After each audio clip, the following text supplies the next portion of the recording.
Welcome to Author. My name is Sven Michael Davison, and today I have a return of Erika Hayasaki, where she talks about what she's doing today as far as articles on the human mind and why she's interested in the inner workings of how we think. And she talks about two very interesting cases. So take it away. It sounds like you left journalism. I mean, you teach journalism. Yeah. But you're not you haven't been actively reporting now since 2009 or since? Actually, no, I have. I still write Okay. I write for Wired, and I write for, I've written a lot for Newsweek over the years, The Atlantic, frequently, the California Sunday Magazine, Glamour. I've got like a whole second life as a freelancer happening. So the first chapter was in the LA Times, as just like an LA Times staff writer, and now I write like magazine pieces for different magazines and things like that. What do you cover now? I mean, I just take you come up with an idea, you pitch the story, and so what are your interests now? My interests, because I did so much crime and tragedy, I've sort of moved away from some of that because I feel like I really tackled that in my book and reporting, and I've always had a fascination with the mind and human behavior and science, really. And I was never a science reporter, but I've been able to use the narrative kind of skills that I learned doing profiles and narrative pieces for the LA Times and apply them to stories about science, for example. I've done stories this was about a man who was a psychologist and that lived in this big home out in Riverside County and had a wife and a daughter and was living this fairly normal life, I guess, by some standards. He was also older, and he ended up becoming one of the biggest prescription drug dealers in Riverside County and was eventually busted by the feds and put in prison, and his wife left him, and his whole world changed. He went from being sort of respected to no longer, and it turned out that they ended up scanning his brain during some of the court processes, and he had a particular kind of dementia called frontal temporal dementia, which is the kind of dementia that affects your decision-making and morality, and your ability to see right from wrong sometimes, or to act on what's right and wrong. And it became like a very central part of his case, and an interesting question for the courts to consider, like, when does a brain disorder, like, when does that play into somebody's free will to commit a crime? Can that be an argument for the defense, or is that not? Is the science legitimate? So there's ways to use narrative storytelling, but also include science, and that's sort of what I try to do in a lot of the pieces that I write about. And some are just interesting case studies, like a piece I wrote for Wired on a woman who has no episodic memory. So our memory is divided into different kinds, and one is semantic, which is basically facts and details, dates, things that you know that you could get from like a Wikipedia page. And episodic memory is cinematic, like the moments that we can sort of time travel back into and relive because they were perhaps our wedding day or the birth of our child, like these visceral moments that you can remember. And we think that episodic memory is so important to who we are. But this woman that I met, who was the first, but now there are many cases, she has no episodic memory. She can do the semantic memory fine, and she lives her life, and she has a job, and she's married, and she has friends, and she has a personality. She's not one of these cases you would think of somebody who has memory loss, but she just doesn't have access into those episodic memories. For me, raises the question, like, are they actually as essential to our self as we thought?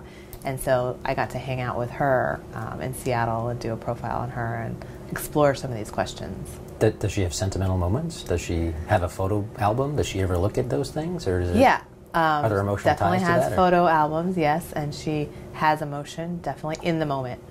She can look at a photo album of her wedding day, but she won't remember being a part of that day. But she knows it happened, and she's got a photo album to prove it. I take it if a song comes on the radio, there's no memory tied to that song or anything like that. Songs are semantic, though. You might have an emotional memory that comes up that reminds you of this song is when I slow danced to this song when I was like in 8th grade. But the lyrics, for example, that's semantic memory. Like you can commit those to memory, but there doesn't have to be a scene attached to it. So yeah. Can there be an emotion without a scene? Can there be an emotion without a scene, like an emotional memory without a scene? Yeah, like a song. A song can sometimes actually make me feel emotional. Sure. Even though I don't remember the exact moment. Although if I think about it, then I start remembering that moment. But Usually That's a good the question. song comes on first, and I feel the emotion first. Yeah. Before the memory comes. I'm just kind of curious, would she be able to feel like an emotion from the song but not the memory? That is a good question. I know that, so I took her to a movie. I took her to see Inside Out, which is about memory. It's like a cartoon. It's about memory and emotion. And she actually, so I watched it with her because I knew she wasn't going to remember the scenes after. But she is fully engaged in movies and books and and she feels the emotion. So there was a moment in the watching the movie with her that she was actually tearing up because it was like an emotional moment in the movie. But so she absolutely has, and then she can even talk about her mother's death and feel sad but not remember anything about the moments when her mother died, or even moments of being a child being raised by her mother. Wow. So it's interesting, to say the least. I don't have all the answers, but it's something that I like to so I've sort of taken my interest in these larger questions and looked towards science and also philosophy and everything else to explore them, but they're not always taking me back to an ending that's tragic. Yeah. So I think that's good for my mental health. But going back to your Riverside prescription gentleman, yes, did the court ultimately accept the science? And they threw it out. Okay. No, when I met him, he was in prison.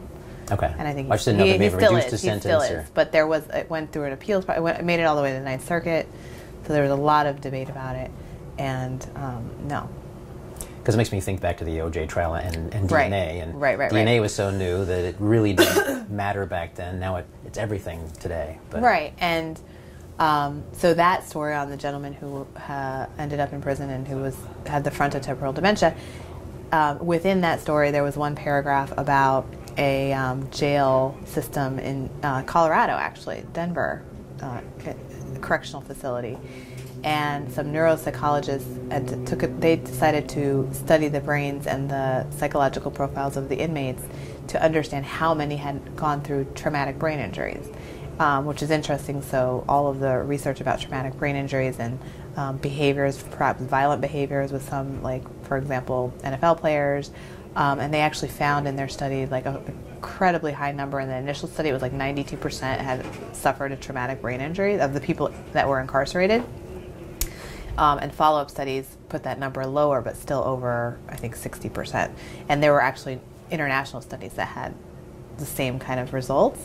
So it, again, goes back to this question of, the brain and how, what we know, if we know too much about the brain and, can that affect sentencing? Should it? Mm-hmm. These sort of interesting questions that, again, nobody has the answer to yet. Right. But it's something that's being heavily discussed. In fact, at the president, Obama had issued a report about some of these things, and And I'm curious now, this kind of brings me back to reporting, because you have science, and you're talking about the cutting edge of science. Yeah. And so, if you're going to be reporting on something like this, do you need to have several doctors corroborate this, or do you just go after just one research company, or? Yeah. When do you decide to say this is worth exploring? I guess it's cutting edge. Maybe it's just one company. I mean, I don't know. I mean, how do you? Are you talking about in terms of which example? Any of them? Well, I guess I'll go back to say the Riverside doctor and that evidence. I take it. I would imagine there'd be the defense attorneys would be saying, okay, we've got this company that says this. Let's find 2 doctors or 3 doctors to support this argument. Right. And I guess in some ways, when you're a journalist, you also have to, when you're getting facts, you also have to have your different sources. So I'm kind of curious to know how many is enough. Yeah. When do you know you feel like you've got? Right. The good thing about a court case, which is not the case with every story, especially one that's gone to the appeals process, is that all of the psychological reports, police reports, FBI investigations, transcripts, testimony, transcripts of interviews, these are all in the court files. And I absolutely did additional reporting around all of it, but that's a great place to start, right? So you have everybody's court arguments sort of in front of you, and you can start contacting some of the people in the records, and you just sort of start from there and keep working your way. You definitely need, you can't just say for example, frontotemporal dementia, just you're asking if that's even a thing, or do you want to know if that's even a valid court argument? Yeah, exactly. Because I mean, I'm hooked and sold on DNA, Sure. but again, you go back to 1994, that was still cutting edge science, and not everybody was buying into it. Right. So the way that this particular story came to me is I had written about frontotemporal dementia before, and in that reporting I came across a scientific study at UC San Francisco about the rate of people with this one particular frontotemporal dementia that end up breaking the law. And I always thought, well, that's really interesting, because I knew what the effects of the condition were. So then I did a court file search, a court record search for that, just the words frontotemporal dementia, to see how many court cases came up, and his was one of them. And that's how that sort of led. But there's a body of work, substantial research already by credible sources, setting up the links between frontotemporal dementia and immoral or criminal activity. And so that's sort of how it started for me. And then then the case happened to be there, and it happened to be Riverside County, which is not so far. And there was so much. I mean, like I said, the psychological reports alone were pretty telling. And then, of course, I had a chance to interview him myself and his family members. You always try to do as much checking on all this as possible. The Death Class is a work of narrative nonfiction. It's a story that I encountered when I was a reporter at the LA Times. I met a professor at a university in New Jersey, Kane University, and she taught a class on death in the middle of the cemetery and in the morgue and in maximum security prisons, and she would bring her students into the crematorium and all of these very interesting, unusual places to hold a class. They tackled issues of death and dying, and she also attracted a lot of students who were dealing with their own encounters with death and thoughts about mortality. And in the end, they end up learning some lessons about life. Please subscribe so my dad can make more videos like this. Thank you.